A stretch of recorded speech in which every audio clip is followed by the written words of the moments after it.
Curious gazes turned toward the sea as the water was suddenly sucked back into the ocean, leaving bare rocks exposed. Nobody understood what was happening. However, the man, a firefighter, instantly sensed something amiss. He scooped up the boy and sprinted. The administrator also noticed the anomaly, swiftly triggering an emergency alarm. People finally realized the danger and began madly scrambling for their lives. Meanwhile, a colossal wave, hundreds of meters high, was slowly and rapidly approaching. The firefighter swiftly placed the boy inside a convenience store. Just as the massive wave surged in, he leaped in as well. In moments, the tsunami swallowed the entire pier. After struggling for just over 2 hours, the firefighter resurfaced, clinging to a rope. He shouted the boy's name. After all, the boy was his friend's son. He couldn't afford to lose him. Soon, he spotted the boy not far away. The firefighter swam against the fierce currents, but they proved insurmountable. Eventually, the boy, unable to hold on any longer, was swept away by the sea. Seizing the opportunity, the firefighter managed to grab hold of the boy, then carried him to an acid-and-drowned fire truck, scaling it with sheer determination. They narrowly avoided debris.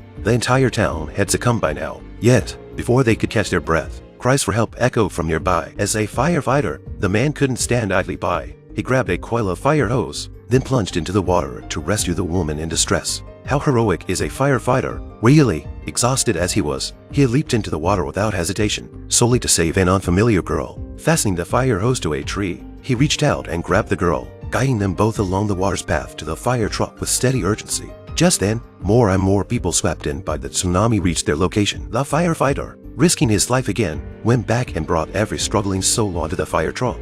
Seeing the bodies floating on the water's surface, he promptly turned the boy's gaze away. He couldn't allow his friend's child to carry such a traumatic memory. As they awaited rescue, another wave surged, throwing unsteady individuals back into the water, a scene that could only be described as heart-wrenching. The firefighter stretched his hand to pull them in, but the fire truck suddenly shook, causing the boy to tumble into the water. In an instant, the firefighter's expression turned to bewilderment. He immediately jumped after the boy, but the current was too fierce. He searched for the boy for over 2 hours, finding no trace. It seemed hopeless. How would he ever explain this to his friend? The firefighter continued searching even as the water receded, yielding no results. Suddenly, he spotted a pair of glasses in the water. Hastily retrieving them, weren't these the same glasses the boy had been wearing? Had him at a tragic end? Just then, a voice called out from not far away, a child under a billboard. The firefighter sprinted towards the sound. A child was trapped beneath a billboard, and the firefighter rushed to help. However, he discovered it was a girl trapped below, not his friend's son. Despite getting a cut on his arm, he was too preoccupied to notice. A kind passerby informed him. Seeing the boy and others in a safe area,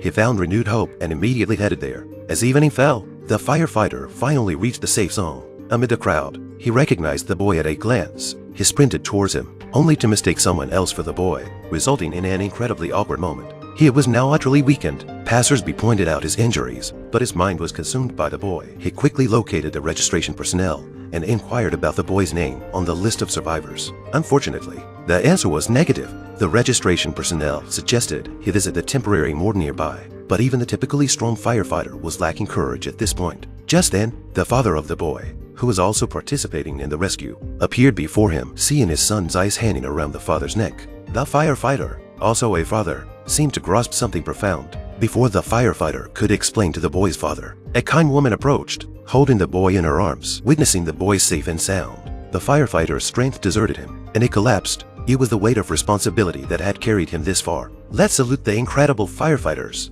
With that, the story concludes, and we'll see you next time.